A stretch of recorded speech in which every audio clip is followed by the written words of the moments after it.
This is Queer Cinema Catchup. I'm Allison. I'm Joe. And this is a show. I still don't like the cadence of that. What do you want to do? I want to do, I'm Allison, I'm Joe. This is Queer Cinema Catchup, a show. Syntax-wise, it makes more sense to me. What if we do, this is Queer Cinema Catchup, a show hosted by Allison and Joe, as we catch up with one another and queer film, queer TV, and miscellaneous items. I thought we were watching movies, TV, miscellaneous items through a queer lens. That is probably a better way to phrase it. I just like the syntax of that more. I do. I care about those things. I do. What is syntax? It's like the construction. So, for example, you could either say the girl was walking and she was talking, or you could say like while she was talking, the girl was walking. Like the way it's constructed. It's hard to do. Stephen King over here. I could only be so lucky to be so prolific and successful as Stephen King. So what are we doing today, on this podcast today? Today we're talking about hacks. And we're talking about one of the stars, Hannah. I think her last name's pronounced Einbinder. She probably said it in the special and I didn't listen. Her special called Everything Must Go. And we just watched the special, literally. Just stopped and pulled out the mics. And we've been watching Hacks all season long. It ended about 2 weeks ago. And we've actually been watching Hacks ever since I moved in. So there's 3 seasons of Hacks out for those listening, because they may be listening far in the future where there's more seasons of Hacks. Gosh. And so we just finished the 3rd season of Hacks. And Correct. we just watched Hannah Einbinder's stand-up. Yeah, and so we'll kind of be talking hacks globally and then about the special specifically. Okay, I have to tell you that this logline makes the show sound extremely dramatic. A dark mentorship forms between Deborah Vance, a legendary Las Vegas comic, and an entitled outcast 25-year-old comedy writer. A dark mentorship, ladies and gentlemen. That's alarming. Jean Smart plays Deborah Vance, a legendary Las Vegas stand-up comedian. Hannah Einbinder is Ava Daniels, a down-her-luck comedy writer. Carl Clemens Hopkins is Marcus, the COO of Deborah's management company and her closest advisor. Megan Statler, who's kind of a breakout star from TikTok, as Kayla Schaefer, the airhead daughter of Jimmy's boss, who works as his assistant. Yeah, and Megan Stalter, she's kind of like a good contrast to Jimmy, who's a little more retentive. Kayla's definitely more freeform and random. Paul W. Downs as Jimmy Lissac Jr., Deborah and Ava's agent, who is the one who kind of connects them in the beginning. They're kind of like his worst clients who he like doesn't want to deal with. So he's like, genius idea, let's put them together so I can get them both work. He's also, I think, one of the creators and writers, along with, I think, his wife and another woman. Rose Abdu as Josefina, Deborah's estate manager, also from Gilmore Girls fame. And I think Joe said she played somebody else in a show. Oh, that's so Raven. She's the Spanish teacher. Oh, okay. And then Mark Indelicato as Damien, Deborah's personal assistant. And then there are a bunch of like recurring characters like Caitlin Olsen, who's Deborah's neglected daughter, DJ. Caitlin Olsen, of course, from It's Always Sunny in Philadelphia. Christopher McDonald, he's a CEO of the Palmetto Casino. He's plays Marty, and that's like the CEO of the casino, some power over Deborah, but also they kind of have this like, I would say genuine connection, and I think he like proposed to her at one point in time, but she turned him down. It's like a very like an adult kind of relationship, but then Marty like ends up with somebody else, and Deborah's kind of like hurt to see that's like a woman her own age, because she's always kind of dated like younger women, and anyway, that's an aside thing. And it ties in nicely because Hacks is a show in which the other central character, Deborah Vance, played by Jean Smart, is a stand-up comedian. Hannah Einbinder, her special, there's like a thematic connection. Which is kind of a lot of pressure for Hannah to do a stand-up show. Yeah, I wonder if she thinks of herself, I mean, it seemed like she did based on what we saw. She probably thinks of herself primarily as a stand-up, I would think. It didn't feel like a stand-up show, though. Really? What do you, okay, actually. It was way too. I'm so glad you're going to bring this up because that's one of my questions for you. Polished, almost too much. And it felt like she was playing a character the whole time. Like it felt like she was playing her character from Hacks almost. I have a couple thoughts about this. As I don't disagree necessarily. Disclaimer, I'm really not a stand-up person. Like the stand-up that I like are the ones that are like big long stories that are kind of emotional and not really about laughs. Okay. So everyone should just discount my opinion because I'm really not like, there's just something about like listening to like an hour straight of jokes where I'm supposed to laugh, where it makes me not want to laugh. And so when I do laugh, it's like actually really, I'm really impressed with the comedian because I'm kind of like primed to be like, why are we here? I don't know. I mean, everything's a performance in the end, and everything is rehearsed for like stand-up shows. Don't you think they become more rehearsed is what you're trying to say? But even down to like the way it was directed and shot, it was like there were all these cameras that she'd look at, and then there were all these like lighting segments. And part of the allure that I like is that I'm hearing these personal stories that these comics are telling, Like you like it to be raw. Or at least like feel raw. Yeah, okay, I can see that. And she didn't really remind me of her Hacks character because she speaks in her real voice in Hacks, or like her, at least it seems like her natural speaking voice. And in this special, she did use a lot of like character-y improv voices throughout. Like she was an old-timey 1930s person. She was the Moon. She was, there were like a ton of others that are totally flying out of my head. And so I did sense that she was playing a bunch of characters, but it didn't make me think, I almost wanted her to be more like the Hannah I see in Hacks, because since I don't really know her outside of Hacks, in my mind, she is like Ava. And the little bit she shared about her personality, it does seem like they share a lot in common. So I agree with you, but just in a different way, if that makes sense. Yeah. She was really giving me Matthew McConaughey vibes. Oh my gosh. I don't know what to say about that. I don't know what she was doing. It was very bizarre. There were certainly parts that made me laugh. I've seen some that are like make me like my brain completely turns off. My brain turned off a little bit for this. I liked when she did her like impersonation of the Moon. I thought it was funny. That was hilarious. That was my favorite part, I think. And I liked when she was more personal. I'm not really a John Mulaney person, like in terms of the type of jokes. Like his is just all jokes. What's a stand-up that you like? It's hard to say because I really liked John Mulaney when I saw him back in 2016. His Netflix special I thought was hilarious. And then I saw him live in Portland and I was stone-faced. I did not find him funny at all. And then Amy Schumer, I loved after Trainwreck. She had a stand-up set on HBO and I was laughing so hard. It was reminding me of how hard I laughed during the movie Bridesmaids. Yeah. And then she released something called like the Leather Special a few years later. And I watched it. I was like, this is not funny. And then I started to not find her funny. But then I felt like she went through like a renaissance and I found her funny again. Now I find her funny. That's interesting. But since January, I've been editing for different stand-up comedians, taking their sets and making them into just short social media clips. And the way that these comics that I have been editing for, like one is very crass, kind of like Chelsea Handler in a way, just kind of, and there's something called crowd work, which Hannah did none of that in this specials where you you make go fun of the audience. Or you well, no, you go like interact with the audience, be like, hey, does anyone like Hannah did this thing where she's like, anyone smoke DMT? But with crowd work, you'd like interact with somebody. And I feel like those really lead for like genuine connection. And the whole joke of crowd work is that the comedian is kind of setting up the jokes that then the audience person is telling, is like the genius of it. Like that's cool. Is like a really good comic can know how to construct it so that the audience person is responding with the punchline. And then I've edited for another comic and she is almost like an SNL type character. She's become famous off doing characters that she's invented. So she's kind of created a whole community around that. And then another comic I've done, he's a gay Joan Rivers.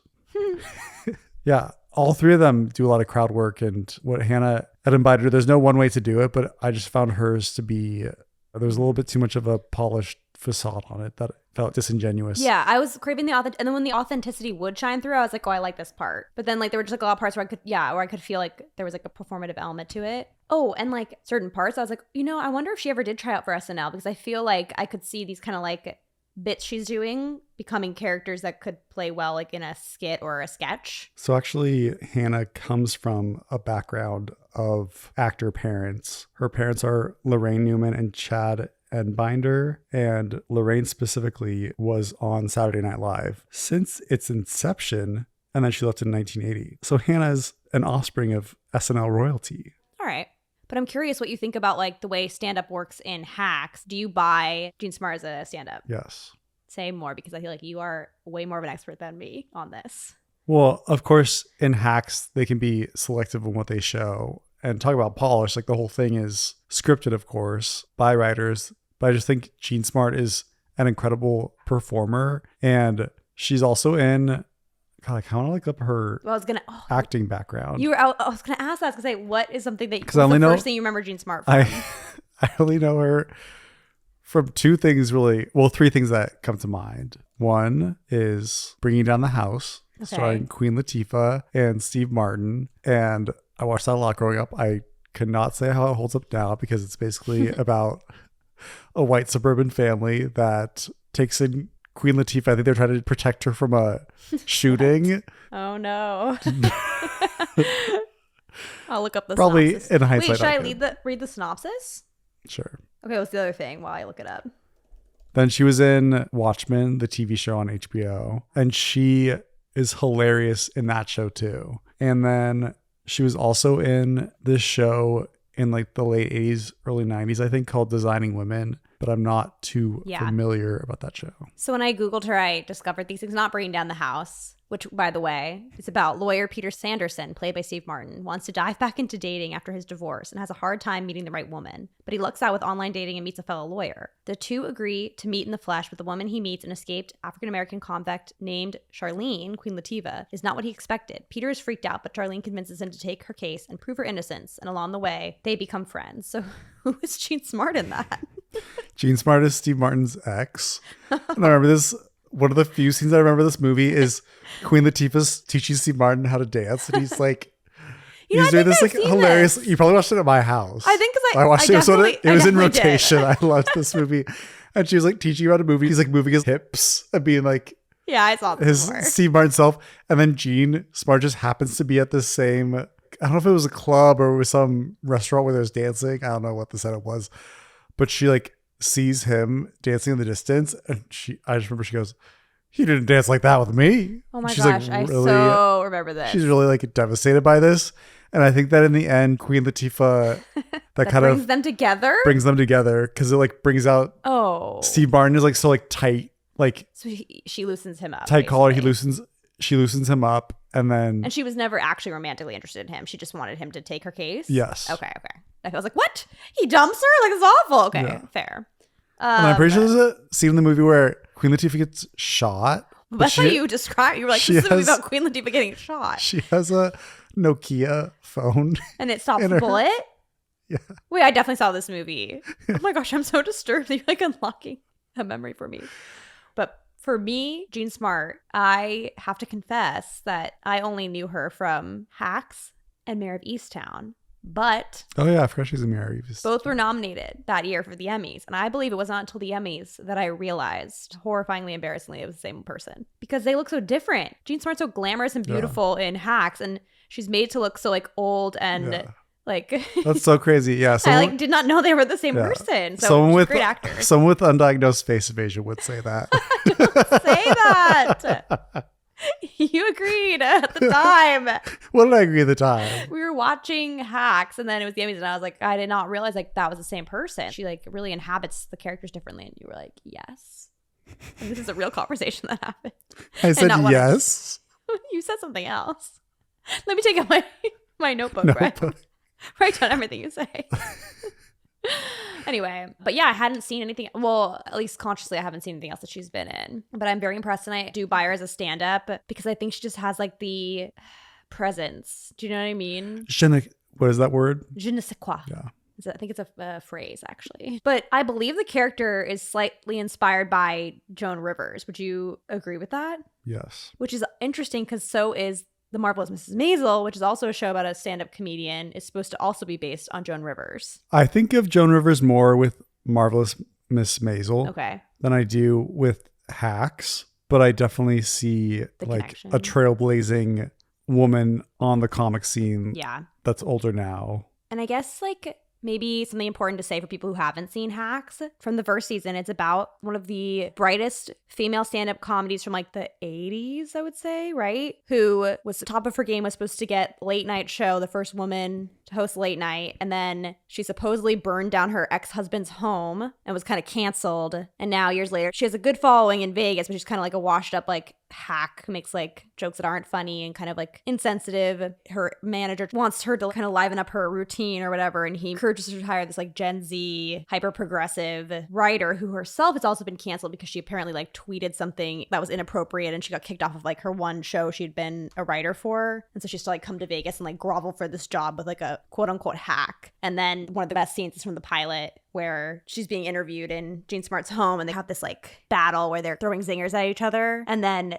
Hannah's character Ava's like, forget this, I'm leaving, and she's like, good, I want you to go. But then like the argument crackled so much that Jean Smart's like, never mind, like you're hired. And that's kind of like what happens over the course of the show. And then it goes from hack to not a hack thanks to like Ava like learning the truth about all the sexism she faced and the fact that she didn't actually burn her husband's house down. Her sister had like cheated with her husband, and then the house burned down, not related to anything that happened. But because the story kind of like leaked out there, she one, lost the late night job, and then two, leaned into this like crazy woman bit because people would laugh. The crazy woman bit? Like the psycho woman, the wrong woman who's like going to burn down your house because you cheated on her. Okay.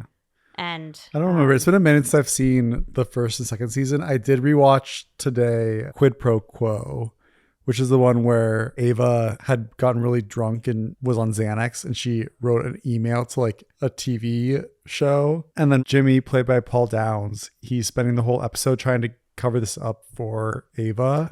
And Ava, in good conscience, admits to Deborah Vance that she did this.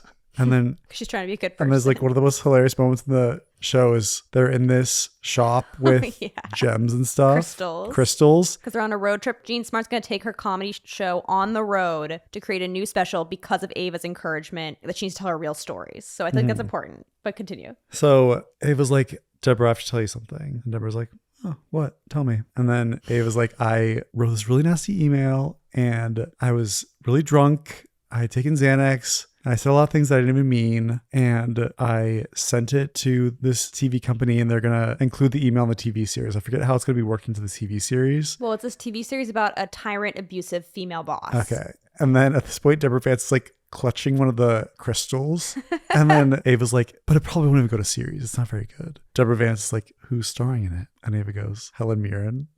And there's a pause. And then Deborah Vance is like, of course it will go to a series. And she chucks the crystal. Yeah. And then she starts chucking all these crystals at Ava. And it was hilarious. And then accidentally, I was starting season 3 by myself. And I was watching the episode. I was like, wow, this seems to repeat a lot of the beats, kind of like restarting the whole entire series. Like it's a montage of Deborah Vance flying to and from her Vegas home and doing all these things like the QVC or her stand-up set in Vegas, like flying on a private jet. And then I realized that I was on episode 1 of the first season 1. Did you watch the whole thing? But why was I watching season 3 episode 1 by myself? Oh. Why would I, you know, when we agree to watch things together, why would I be having, where was Allison? Why was I watching it without you? Let me explain. So recently. Recently. No, I'm going to explain everything. Don't worry. I feel like you don't like the order I tell my stories in. Like you like would say something else first and you're always like, wait, when are you going to get to that? I'm going to get to that. But recently I had rewatched. You're like, the year was 1991. I had just been born. It's like. These are important context, support context. So I had recently rewatched all season 2. I was very happy about Hacks at this moment. I was kind of like into it. And I really wanted to watch it. I was happy. And I feel like we had a discussion where you were like, yeah, I'll watch it or whatever. But like, it's not like something that like we were like the Vampire Show or Severance. What are you talking about? This is season 3. You know I've been watching both seasons. You didn't like season 2 as much. What are you talking about? You didn't. What are you talking about? You had said multiple times, you were like, it wasn't as good. You did say that. You did. Okay.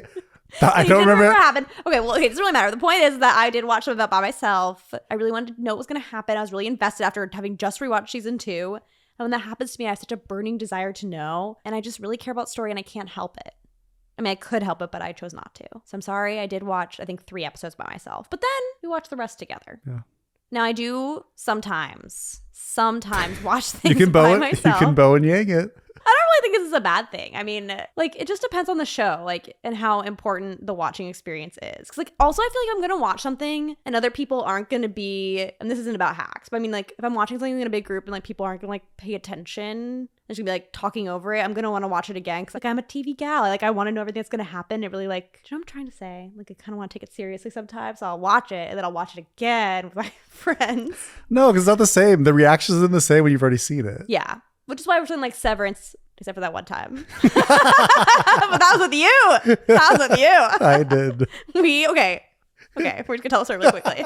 So for Severance, oh no, whoever listens to it's going to find out the truth. We'll find out which of our friends are really listening and which ones are not. So Joe and I decided to have a Severance finale watch party. And we are obsessed with Severance. It's coming back soon. I am so excited. And there is a queer couple on Severance, so we can talk about in the QCC. There is? Yeah. Oh, yeah. And so both Joe and I were like really invested. Like I would say our like excitement about the show was dialed up to 100. And we planned it was going to be like a Thursday night or whatever. And it was coming out on a Wednesday. We're like, we're not going to watch it. We're watching with our friends. And then Joe was like, oh no. I'm like, what? He's like, I have class tomorrow night. I can't watch it. And I'm like, oh no. Allison had bought a waffle maker. She had everything ready to go. And I was like, this is so sad. I'm like, oh, you know what? Me and you, we should watch it together. I got you. I brought you over the dark side, but we should watch it. We should watch it together. You think it was you? I think I was the one that was like, well, I think you said you were going to watch it. And I was like, well, if you're going to watch it, I'm going to watch it too. And so I was like, it'll be fine. Like, I'll just like pretend I haven't seen it. And if anyone has seen the Severance finale, it is like the most intense. It is jaw on the floor. My heart was pounding. It ends. My brain was about to explode. 5 seconds after it ended, I was like, how am I going to pretend I haven't seen that? And my trick. What'd you do? Was that I just remembered like every time I like exclaimed, I just repeated all my exclamations. Like there's a part where the car was going really crazy. I'm like, oh my gosh, who could that be? And like I knew who it was. So I'm really sorry to my friends. I know on another podcast I talked about how I saw Mean Girls and pretend I hadn't seen it. So I'm sure people are like, we can't trust this TV girl. She's always watching her things. Well, I had another friend that did this to me. Really? And we had an agreement to watch season 2 of House of Cards together. Oh, I think you may have told the story. And it was the season 2 premiere. And there's this really shocking death. And my friend had no reaction. She was like, oh. I was like, she's bad at this game. I was like, what? I was like, they just died. And then it took me an embarrassing long time to realize that she'd already seen the episode without me. Well, this reminds me, I'm wondering if I should share this story. Okay, so I'll say that I was obsessed with Lost. I've talked about it many times. I subscribed to the Lost magazine. I was on the message boards looking up the theories. I was a crazy Lost fan. And the 3rd season, spoiler alert, it's about to come back to Netflix, and I'm sure a lot of people are going to be watching it for the first time, so please turn your volume down if you don't want to know. Just turn down the volume. Yeah, for about 5 minutes, because it takes me a lot of time to tell a story. The year was 1991. And Jack tells Kate they have to go back. And you're like, what are they talking about? What are they talking about? Oh my God, they got off the island and they want to go back. What the hell? This is not a flashback. This is a flash forward. Shock, shock, shock. So I watched that episode with my mom and my sister. I was like in middle school at the time. My mom is a TV fan too. And she's also really good at like guessing things. And so I think she guessed what was going to happen, which is very impressive. Or she had like read like, an article about it, probably on MSN.com because this was 2006. And so my mom like was watching this and trying to have a good time with this, and she'd be like, huh, Jack, his beard looks kind of different, doesn't it? And I was like, what? She'd be like, Jack, he kind of looks older, doesn't he? And I was like, what? And it was like really confusing. And she was doing that the whole episode.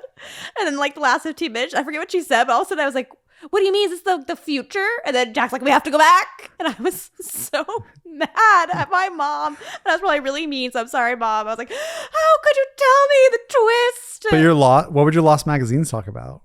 I think that was like nobody predicted that would happen. Do you know what I mean? Like that wasn't really like seeded in hints until that episode. Anyway, sorry, Mom. I overreacted. Okay. Back to hacks. What would you say a hack is, Joe? I'd say a hack is somebody who is seen as being like really good at their profession or having some talent and then aren't actually the ones doing that job, or they have like people helping them, or they are not as successful as they appeared to be. But it's interesting in this show Hacks, it's like you were seen as once good, but now you're not seen as good. And I feel like you call a comedian a hack. Well, according to the internet, it is a writer or a journalist producing dull, unoriginal work. My understanding of a hack, I would say it could be someone who's washed up. It could be someone who's trying to just like do the same old shtick and it's not funny anymore and they're not putting in any effort into it. And I guess the implication was that like in the beginning, Deborah Vance is kind of this like comedian who was like resting on her laurels and doing the jokes that the people in Vegas laughed at that had worked for like 20 years and didn't have any like ambition to become anything more. Yeah, I think the lack of ambition to become anything more makes someone a hack. Like they're not pushing the boundaries anymore. Yeah. That they once were. And Ava kind of like pushes her to be different. And in this season, there's like an episode where Deborah Vance has to like give a commencement address and then she kind of gets canceled on campus because they find like videos of her old stand-up where she's saying like not very PC jokes. Mm-hmm. And then like she's being shadowed by this like student journalist who's like known to write these like really hard-hitting, although maybe I misunderstood that because a student journalist probably was a real journalist who's like known for their profiles, and they're like Ava's like really worried about how Jean's gonna come off in this article because like she's gunning for the late night show. Anyway, she like doesn't want to apologize for the bad jokes because she's like, you should never apologize for a joke. And then Ava's kind of like, it's not really about you. It's like, there's not, I don't know, I kind of forget the gist of it, but it had very interesting dialogue about cancellation. Anyway, Deborah Vance changes her mind, decides to like go to the student like talking session where she can just like listen to what they have to say about her old work. And then the journalist writes like a very, for the journalist, like a very like glowing piece about her and says something about how like she's not a hack because she's always willing to evolve and change. And anyone who's like not doing that is a hack. Did they actually use the word hack in the article? I think they did actually. It was a little bit of like a cheesy moment, but it moved me. I feel like why Ava works so well is because she's like a Venn diagram with Jean Smart's character, Deborah Vance. Sometimes they really contrast each other just in terms of like the generational divide, but there's a lot of similarities in their sense of humor. Yeah. And Jean Smart can see that like the jokes that Ava writes, obviously she likes. And then what you were saying too about how Ava not only pushes Deborah Vance to, rethink the material she performs on stage in terms of her life too, is changing her. And a scene that sticks out to me from season 3 is the comedy world, I believe, is probably very sexist. Of course, there's this whole question of like men versus women, like people saying women aren't funny and which is crazy to me. Just like as a person that, I went to an all-girls school, high school, as someone who was around like mostly women in my very formative years, I'm like, how can you say women aren't funny? Like it doesn't make any sense to me because my whole world was kind of like all girls and every role, every type of person I encountered was a woman, you know what I mean? So just in that sense, going to an all-girls school was great for me because I like that just like complete disconnect in my mind. Have you heard people say that? Of course, but I just like can't. I'm like, what are you talking about? It just doesn't make any sense to me. In the comedy world too, I believe the whole background, it's very much a boys' club. And because Deborah Vance is older, she'll hang out with older male comics. Well, not really throughout the show. It's mostly the Ava and Deborah Vance show. But there's one particular episode where she goes and is hanging out with some like it's a older colonoscopy party. They're all old. They're all going to get their colonoscopies. And they're playing poker and Deborah's getting along with them really well. She's just being really crass and fun. She doesn't have to worry about being so PC. And someone brings up bisexual people, right? And then Deborah Vance is like, well, actually, she starts like defending. Not like defending, but kind of just prompts like... Or like educating them. Like pushing back on their like narrow idea. Like they're not real or something like that, Yeah. So she educates them, but not like she doesn't climb all the way up in her soapbox. I feel like she's like just kind of very naturally brings it up. And then she goes to the bathroom. She can hear there's like a vent and she can very clearly hear them and they're talking shit about her so that she has to escape out the back. But she steals all their toilet paper. One commenter on Reddit had this to say after season 3, episode 4. They said, I love how this show handles bisexuality. From the very first episode, first season, with Ava explaining what bisexuality means for her and showing her dating men and women. The cruise episode in the second season was great for showing how someone like Deborah can come around to understanding bisexuality and how even the marginalized can ridicule and stereotype other marginalized people when the lesbians criticize bisexuality. Not all monosexual people are like that, but when you experience it firsthand, it certainly catches you off guard, which kind of reminds me of the stand-up special too, because Hannah makes that comment of how she feels excluded from at times both men and women being bisexual. And then this Reddit commenter has to say, and then of course this latest episode, Deborah defends bisexuality and indirectly, or maybe directly, Ava. It takes strength to come to the defense of a friend, loved one, especially when they're not even in the room. And I think it takes strength to speak up for marginalized people and fight these stereotypes head on, even though it might make things awkward. Also, the scene with Deborah and the other comedians indirectly addresses the fact that comedians can in fact be funny without feeling the need to necessarily incessantly punch down, which, Allison, I feel you talk about punching down often. Yeah, I do want to say about that scene, what I thought was very powerful about it was actually the men in question were the old guard, the Jerry Seinfeld, like the cream of the crop stand-ups from the same generation as Deborah Vance. And back in the day, she was always excluded from the boys club. And when she didn't get late night, she didn't get into that pantheon that they're in. And so what ends up happening is because she's being considered for late night, she's kind of in these rooms and her special was so successful and like really hit the zeitgeist, which is why she's being considered for this job. And the guy like runs into her and he's like, hey, Deborah, oh my gosh, your special was amazing. You should come hang out with me and so while we do this colonoscopy thing. And she feels like she's been invited to the table. So for her, this is like healing these old wounds inside of her. So she's so excited to go and she wants to she's like worried about her outfit. Like she's trying to make a good impression, like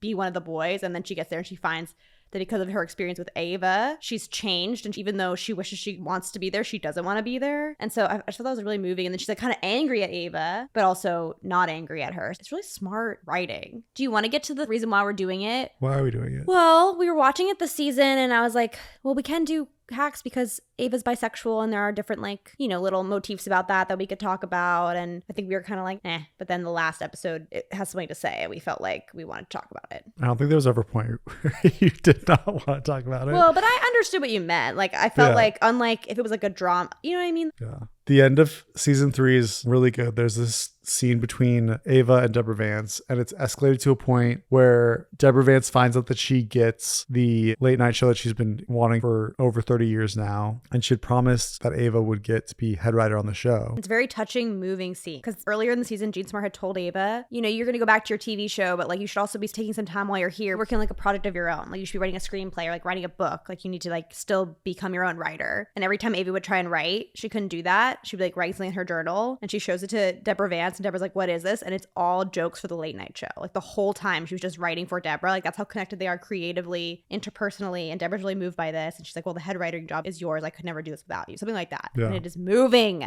So Deborah gets the late night show. And also what's devastating is Ava had this writing job, ends up quitting that job because she'll be head writer soon. And the guy offers her, he's like, you could be head writer on head this writer show. on that show. Because the other guy's leaving and we need a new one. And you're great. She denies it because she feels so strongly about working with Deborah Vance. And she sacrificed her relationship. She sacrificed broke up with this her girlfriend job. She's kind of sacrificing a lot of her free time because it's really time consuming. And she's like willingly working with someone. There is like an abusive dynamic at play where it's like, should she be so tightly wound to this person? Yeah. And then another really important thing is like on the flip side, Deborah goes and talks to the head of the network, who's like a really old man, like in his 90s. Like he was the one who made the decision to not let her, she did like a pilot for the late night show and then it was axed, and she was like, tell me why I didn't go through. And he's like, it's not because you weren't good enough. He's like, so many factors why these things don't go forward. And unfortunately, because you are a woman, that's just like one notch against you already. And so like, if there's anything else, it just kind of is easy to be like, let's cut it. And I think like she's like thinking about that conversation. And we see like a scene of her in the boardroom on the very first day of prep. It's this room full of people. There was a hilarious joke that Joe and I laughed at where it was like, here's our marketing team, here's blah, blah, blah. Like the list, all these people, it's like way too many people because it's also like a Hollywood satire. And then there was a joke, here's the social media people and here's your queer social media people. And Joe, that's funny. Anyway, they don't really show what happens, but she just seems overwhelmed by all the people. And then so Ava and Deborah are in the kitchen and she tells Ava, look, the head of the network, they said that you can't be head writer. They have to have the guy of the previous late night show that was head writer there. He has the experience. They trust him. They bring him on. I'm so sorry, but you can be like second up to this head writer. And she's like, that guy? It's going to be exactly the same as it always was, an old dinosaur man show. Like you really want that to be your legacy. Deborah's like, I wanted to give it to you, but they told me I wasn't allowed to. And it just is what it is. And I think Ava's disappointed, but I think she's still probably going to do it. But then she's out in the street and it's a little convenient, but she runs into like the head of the network. She just approaches her because she knows who she is, and she's like advocates for herself. She's like, hey, look, I heard that like you guys don't want me to be the head writer on Deborah's show, but I work with her. I'm like really great for her and I really want to like pitch myself for the job. And the lady's like, what? She's like, okay, like Deborah has complete creative control, like pitch yourself to her. So Ava knows that Deborah lied to her, which is like so gutting. So probably the most like powerful scene of the whole show so far is Ava goes to Deborah's house and confronts her in her office. Do you have any of the dialogue from that? I do. How can you give it to that guy? Put me in the spot. And that's when Deborah's like, I can't do that. I can't give them any excuse to fire me. You know how much this means to me. And Ava's like, even more than me? And Deborah's like, yes. And then Ava says, I just want you to put me first, like for once. Like I put you first always because I care about you. And I can't believe you won't do that for me. You'll never do that for anybody. And then Deborah's like, this is the world. Like the world's not fair. And she's like, I'm not asking for the world to be fair. I'm asking for you to be fair to me because of our relationship. And so it's kind of like Deborah's existing on this plane of like, this is the way entertainment is. You should feel lucky if this is happening to you and take what you can get. And like, the world's not fair. This is how it is. I can't take risks. And Ava's like coming at it from a very personal place of like, this is our connection to one another. And how could you betray me? Or how can you put like your, basically your career and industry considerations above our personal connection? And Deborah's like, how could you not do that? Like, this is the game. And Ava's devastated by this. Yeah. And it was amazing acting, amazing writing.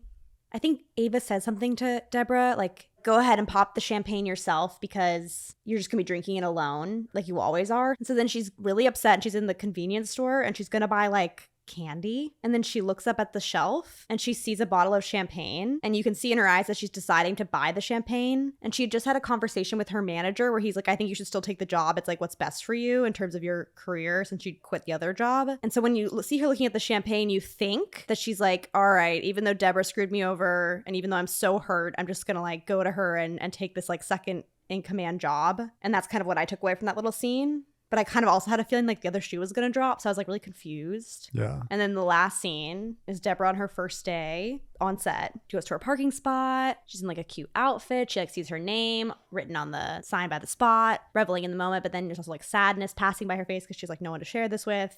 She goes into the building and it's like, I'm here early. And the person at the lobby desk is like, don't worry, like one of your writers is already here.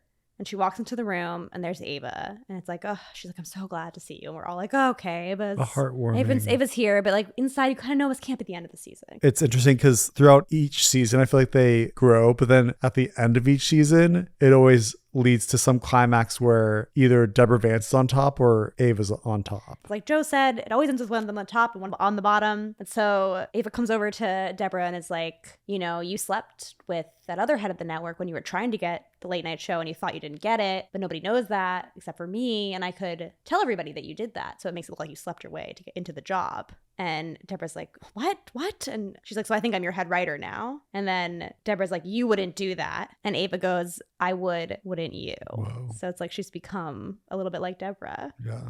And Deborah is pissed and angry and yet maybe like a little bit proud at the same time of Ava. She's impressed. It was honestly thrilling to watch. It was like a heel turn through and through. So what's your prediction for season 4? Well, obviously the late night show will go forward and I don't know.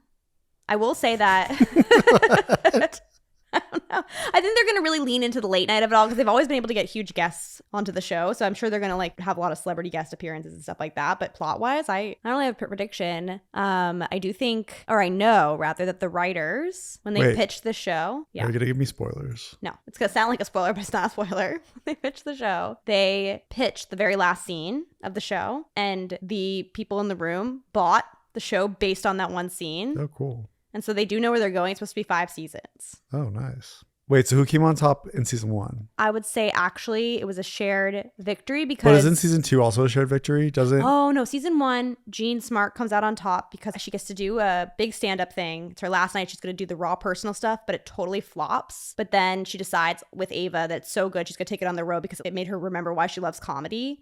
But then Ava ends up on the bottom because something Deborah did made her angry. And that's when she got drunk and sent the bad email, which was the finale of season 1. Oh, okay. Season 2, it ends with they go around town, they refine the special, they pull it off on their own without the help of like the industry. And then they end up selling the special to QVC ladies like on DVD and it like takes off and then everyone wants to buy it. So Deborah ends up on top, but then she kind of sees how like attached Ava is to her and knows that Ava's like not going to be able to go, and she drops the lawsuit, but Ava's like not going to be able to go out on her own. The lawsuit being that Ava broke her NDA by NDA discussing what Deborah Vance is like behind the scenes. And so Deborah fires Ava to encourage her to go be on her own as a writer, but Ava is devastated. And so then in this season, it's like almost seems like it's going to end in the same way, but instead Ava steps into her Deborah Vance shoes. Although I don't think that's natural for her. She's not going to be able to carry this.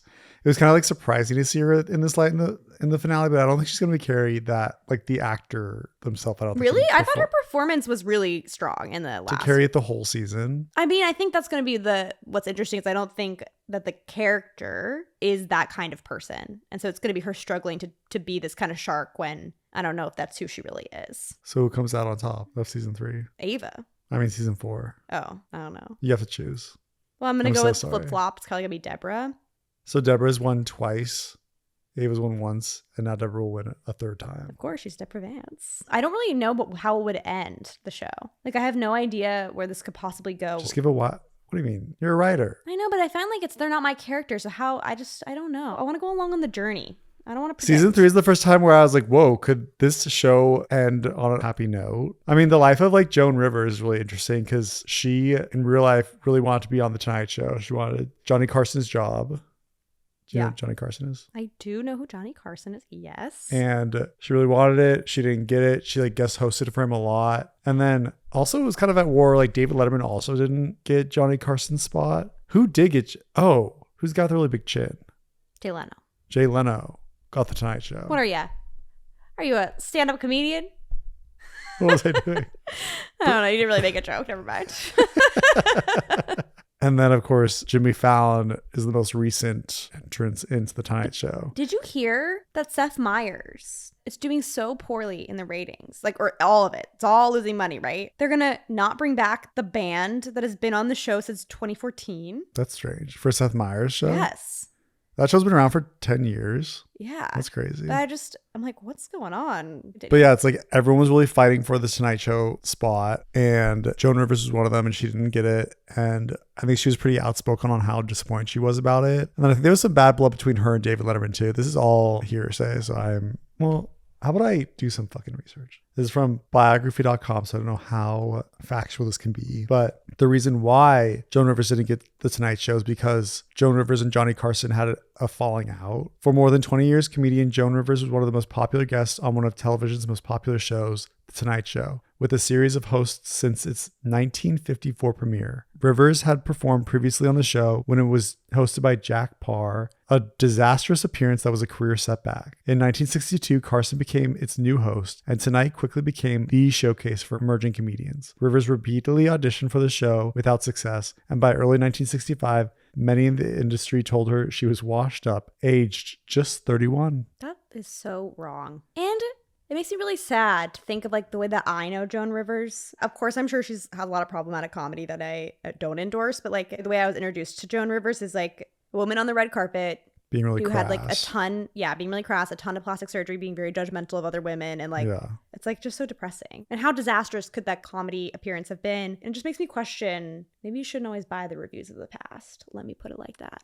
Rivers made nearly 100 Tonight Show appearances, where she and Carson showed a quick, warm, on-air banter, despite their having little off-camera contact, due in part to Carson's legendary aloofness. I've heard that before, where once the cameras were off, he kind of like shut off too. When Rivers launched a short-lived daytime talk show in 1968, Carson was her first celebrity guest, and she regularly credited him for the remarkable boost he'd given her career. Rivers also began serving as a substitute host when Carson was on vacation, while she rotated the position with several other comedians. Rivers would later state that she received several offers to host her own programs, but remained at Tonight out of loyalty to Carson. But by the mid-1980s, however, her relationship with NBC executives began to sour.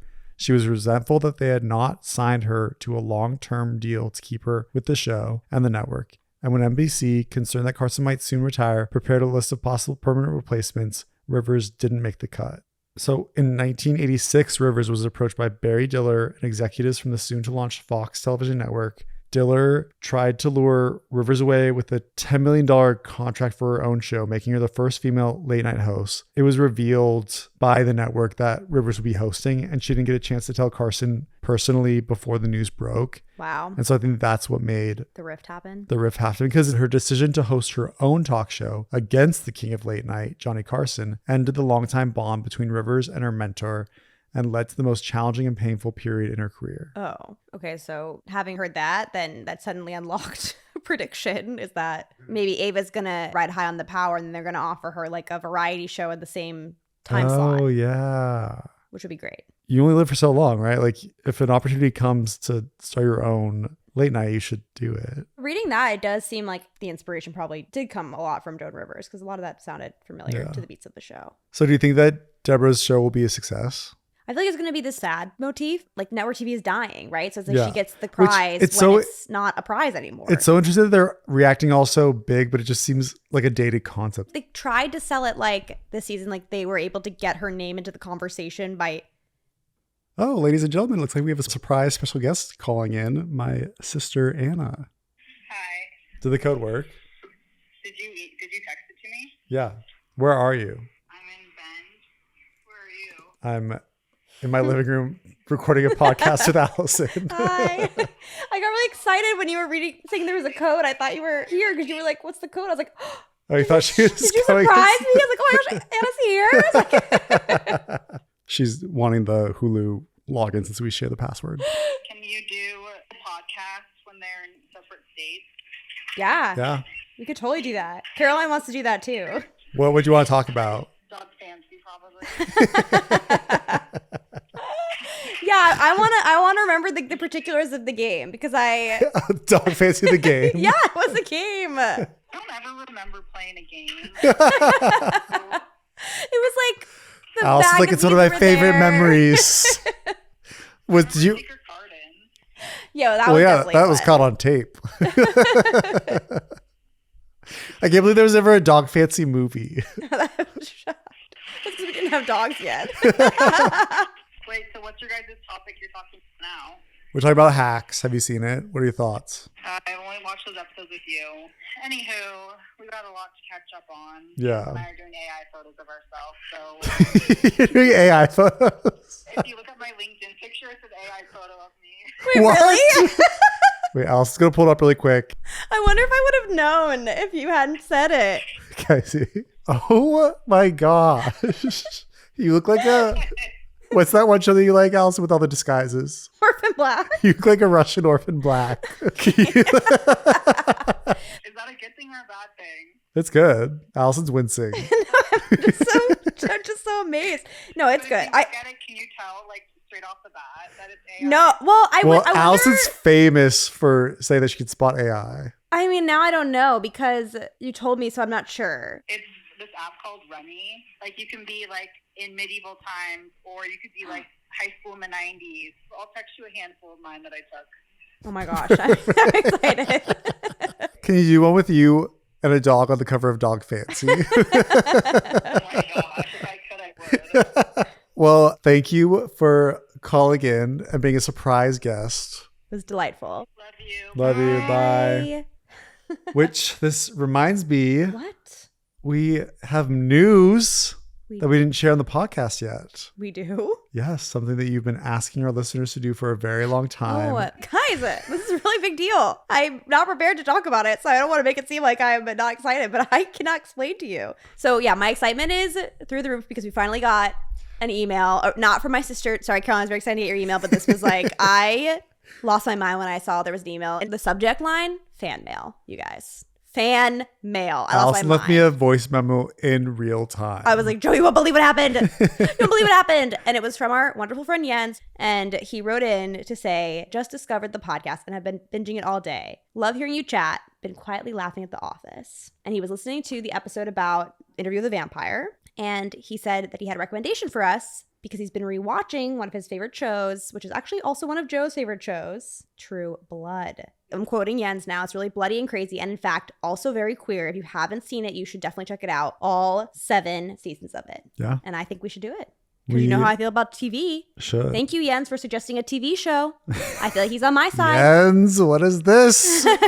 In the movie no. versus TV war. We're so appreciative that you emailed us Yeah. and such positive, wonderful things. Like, it's so nice and encouraging. And I love getting suggestions. So please, anyone else out there, send us suggestions. Or if you have thoughts about things we're saying, you disagree with our analysis, you don't think we're analyzing enough. Just tell us. You can complain. Like, I will be. We're now taking complaints. As long as you're. We're now taking complaints. As long as you're not cruel, then I'll probably just delete it. But if you're just like, you're giving some constructive criticism, I'm down. Go for it. So anyway, thank you, Jens. We really appreciate you, and we love what we do, even though it's Yes. not our job. What else is going on in your life right now? About to go home for the weekend of dad. And I say it's the weekend of dad because my dad's birthday often lands around Father's Day. And this weekend, it's like my dad's birthday and then it's Father's Day. And I'm also going to be home for my sister's birthday and for a family grad party because someone in my family graduated from high school, which is very exciting. That is. So there's going to be, and I'll see my nieces and I'll get to feel the humidity, see the big leafy trees. And honestly, I'm excited about that because I have to tell you, it doesn't feel like summer without those things sometimes. Wait, what are those big leafy things? Trees. But okay, let me explain to you. We go outside, there's green. Sure. In Pennsylvania in the summer, especially now that I've been gone, when I go back, I am shocked by how many trees there are and Yeah. how green it looks. Yeah, it's kind of like when I fly into Seattle, I have the same experience. It's just like covered in green. And you kind of know, as a human, you're supposed to see that sometimes. Yeah. It's important to be out in nature every now and then. I think it's really good for your mental health, and it's really bad that we live in a society, now I'm going to sound like Ava from Hacks, where we have to stay indoors Yeah, and look at a little computer screen. that is twisted. Yet I'm addicted. What's Speaking of being addicted to computer screens, last night I went on a binge. I used to you? watch Bon Appetit, their YouTube channel, all the time, but there was a lot of controversy that happened at Bon Appetit, Wait, you mean Bon Appetit, like the magazine. the gourmet magazine? Yeah. Oh, okay. Bon Appetit came under fire as high-profile staff members alleged a toxic workplace, which was devastating to hear because Claire Saffitz is an American food writer, chef, and YouTube personality. Yeah, I kind of remember that. Until mid-2020, she was a contributing editor at Bon Appetit magazine and starred in several series on the Bon Appetit YouTube channel.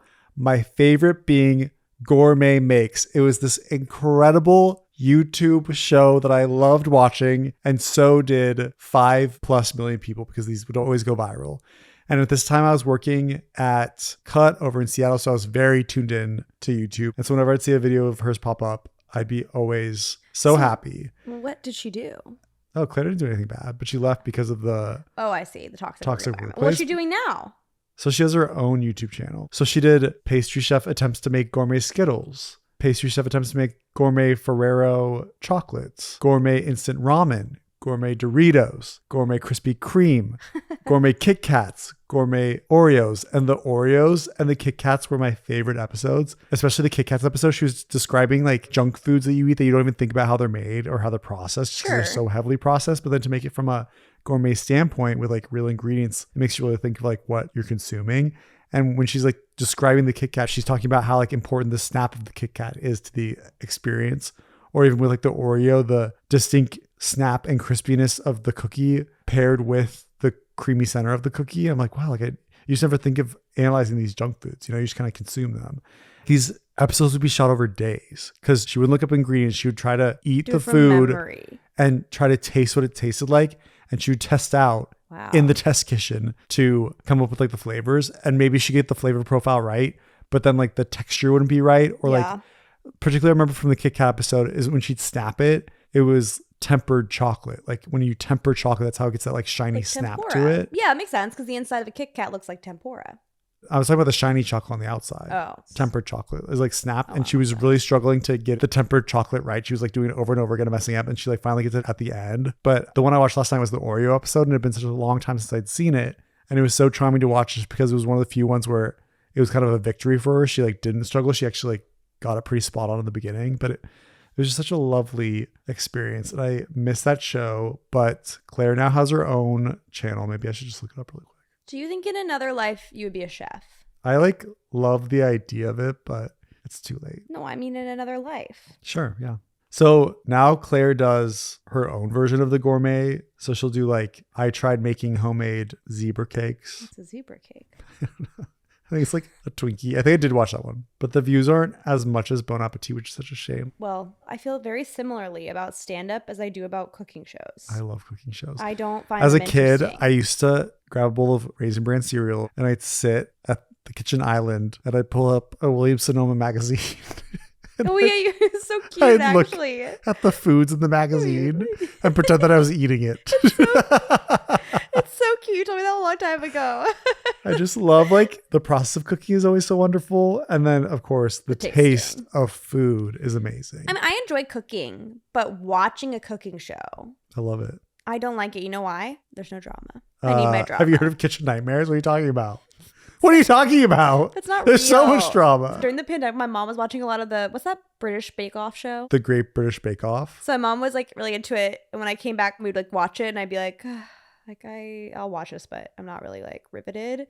And then there was one season where somebody like it was talked about. I was like, the next season it's the one where the person cheats or like something bad happens. It's a really big deal. And I was like, all right, finally we're getting to some drama.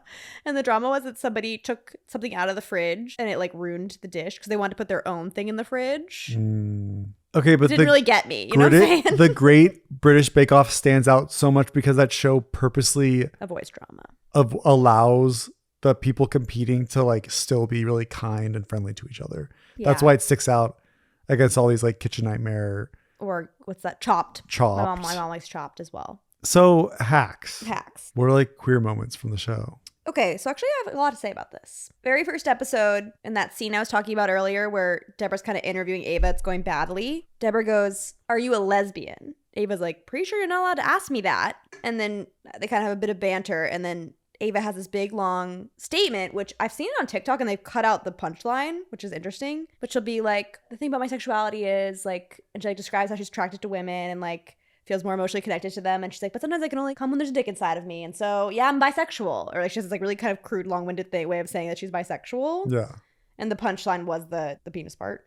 And then Deborah goes, "Jesus Christ." I was just wondering why you were dressed like a lumberjack or something like that. And that was kind of the joke. Yeah. So like right away establishes her as bisexual. Mm-hmm. And I would say throughout the show, she brings that up a lot. As we mentioned, Joe told the story about how it kind of shifts Deborah's perspective on queer people when she stands up for them. Is this the show where she sleeps with a guy and then he kills himself? Yes. He jumps out of a Las Vegas hotel. Yeah. And kills himself. That was a good episode. It kind of rides the line between drama and comedy. Because she thinks she's having this wild abandoned night, and then it turns out it's like this darker undertone. But yeah, but most of the time she's paired with women, Ava. She has like a long-term girlfriend that she'd broken up with, but she's still kind of pined after they get back together, and then they get serious. Kind of in a ridiculous scene, she comes across a ring and thinks that her girlfriend's going to propose to her, and it was like so outlandish. That was the only scene I was kind of annoyed by. I didn't so much mind the scene of her trying on the ring. Kind of made me laugh, especially because I liked the idea that she could be like really into the fantasy of a proposal,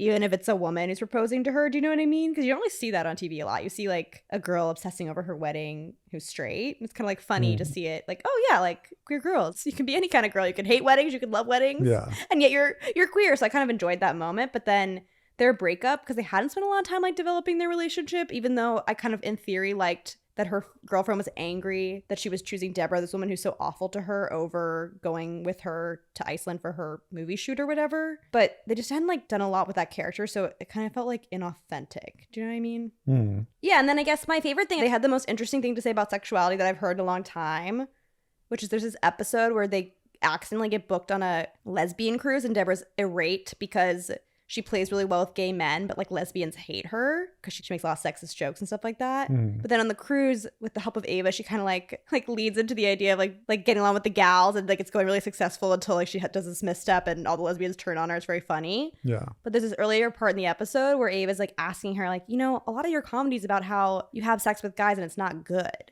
Like, have you ever thought about your sexuality? Like, are you not like fully straight or whatever? And Deborah's like, I don't know what you're talking about. People are always going about how you're born this way. Isn't that what you always say? And then Ava has this really interesting quote where she's like, yeah, your sexuality is not a choice.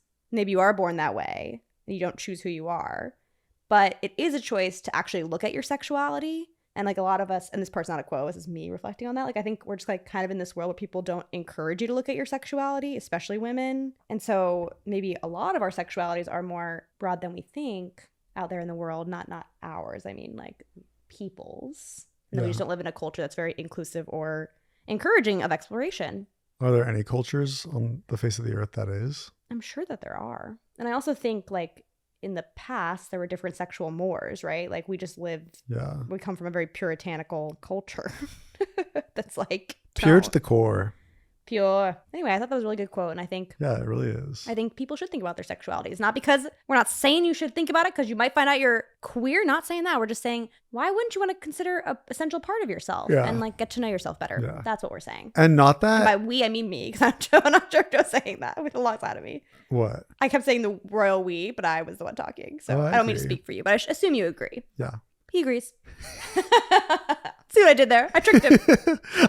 Damn it. But also another interesting point that we haven't talked about on Hacks. Yes. Is there, I mean, relationships are relationships. That doesn't mean they're inherently about sexuality. Yes. I mean, there's a relationship between Deborah and Ava. Yeah. Is there ever like undertones of like romance? I mean, I do think that she has that fantasy dream in the first season of hooking up with Deborah where they actually do kiss, like the actors. So there's that part of it. Mm-hmm. But I also think like I've seen a lot of like discourse out there in the interwebs this season's really underscoring how this show is kind of a love story between Deborah and Ava, but I don't really interpret that sexually. I interpret it like, I don't even know what I would say romantically. It's like, it's not platonic, but there's like a love story with all the like pain. Yeah, they're working together, and then there's also a friendship there. And like we said, Ava's helping Deborah grow in a way, and Deborah's helping Ava grow in a way. If they're positive traits that they're sharing between each other is up to question. And I think season 3 really ends on a note of being like, oh, like there's kind of dangerous lessons being learned between both of them, especially what Ava appears to be picking up. With these 3 seasons, we discuss so much about like who ends up on top, who ends up on bottom. A lot of situations, they kind of break up every season in a way. But they always find each other again. They always find each other way. and And have then- these moments of understanding that are really beautiful and powerful. Yeah. I think anyone watching the show would agree that the two of them, because they choose their careers and keep choosing each other, that the most important relationship in their lives is with one another, or is it with show business? It's like that's kind of the tension that I see. But I would say that whether they're aware of it or not, that they are privileging one another in each other's lives in a way that is romantic, familial, however you want to define it. Yeah. So who's the showrunner of this TV show? Okay, well, the main writers are Paul Downs, who is on the show as the manager, Lucia Aniello. She's married to Paul Downs, and they met doing, I think, creative things together, and I think she maybe worked on Broad City. And then the other sort of creator is Jen Statsky, who also worked on Broad City. That's how she met Lucia. And yep, she's another person. She is a person. I believe it. But yeah, I just am really impressed by them because the writing is extremely sharp on this show. And the only flaw I would say writing wise, and we've talked about this, is that sometimes the subplots are not as strong. There's a lot of bouncing back and forth Yeah. between the manager and assistant, or I guess partner now, and Deborah Vance and Ava. Okay, in addition to being an LA satire, it's a Las Vegas show, at least in season 1, which is quite fun. Oh, I'm so glad I looked at my notes because one thing I didn't say. So this ends with such a heel turn, right? Where a character like does something despicable or like manipulative to somebody else and throws this person they really care about under the bus, which is reminiscent of another popular TV series. And I saw a tweet that was so funny that I have to read it out loud. Hacks has become Succession for gay people who also watched Succession. And that killed me. But it is kind of like Succession when one of the sons, like to kind of power play his dad, goes on TV and says all the bad things that his dad's company is doing. And then the dad is like furious, but also kind of a little proud because he's finally stepping into those evil corporate shoes. Yeah. And so that's kind of what Abe was doing here. And so I just really liked that tweet. You have your marketing team, and then you have your queer marketing team. You have your Succession, and then you have your queer Succession. Exactly. I just really do care when things emotionally crackle. I'm in my seat, glued to the TV. And I might have to watch it before somebody else is ready because I can't wait. I can't wait 4 days. I need to know. There's so much content out there. You could easily find something else. Not when you're living in your heart and mind with those characters and you need to know what happens to them. What's your favorite season? I mean, the first season is excellent. I definitely like the first season more than I like the second season. But both the second and third season, the way they end like really hooks me. Yeah. And when that happens, it means that you didn't even realize how well the season was constructed until you got to the end. And I find that really impressive. I think that season 2 is the least ranked. I mean, I would agree with that. And then I I bet, just don't know between 1 and 3. I think 1. I don't know though, because 3, the ending 2. was so great. Like, okay, you know what? To answer this question, I would have to watch 3 again because I've seen like 1 twice. So I'm really aware of all the Nuances. yeah, and the like the mechanics of the writing. Whereas I feel like with season 3, we just finished it. Queer Cinema Catchup is a podcast where we talk about movies, TV shows, and other miscellaneous topics through a queer lens. I'm Joe. And I'm Allison. Thank you so much for listening to our episode about Hacks up to season 3, and also lightly discussing Hannah Einbinder's stand-up show on HBO. Yes. We are available pretty much anywhere where you can stream podcasts. We're on Instagram, we're on TikTok, we're on Snapchat, we're on Letterboxd. We have a website. Mm-hmm. And then, of course, please email Allison. And I won't read your emails unless I ask permission. So if you were at all deterred by me reading that email out loud, don't be afraid. queercinemacatchup@gmail.com. Thank you so much for listening. We'll talk to you soon. Let's take a good sign off. I know, we need to work on that. We don't have one. We'll catch up with you Helen next Mirren? Of course it will go to series!